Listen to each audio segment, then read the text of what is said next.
Bienvenidos a un nuevo video. Ahora vamos a hablar sobre cómo ajustar la cadena de la motosierra. Para empezar vamos a aflojar un poco estas dos tuercas.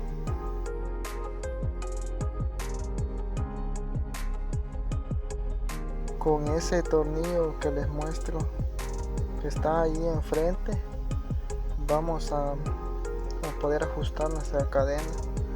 Lo socamos así como se ve en el video.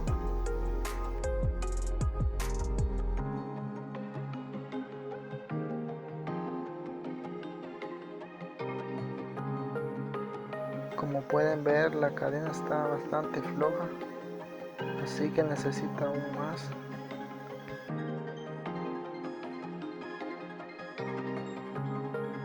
Y recuerda, amigo, que si aún no estás suscrito al canal, te invito a que lo hagas.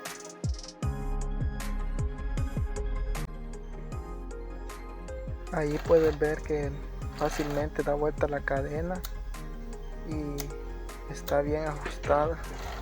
Así les tiene que quedar.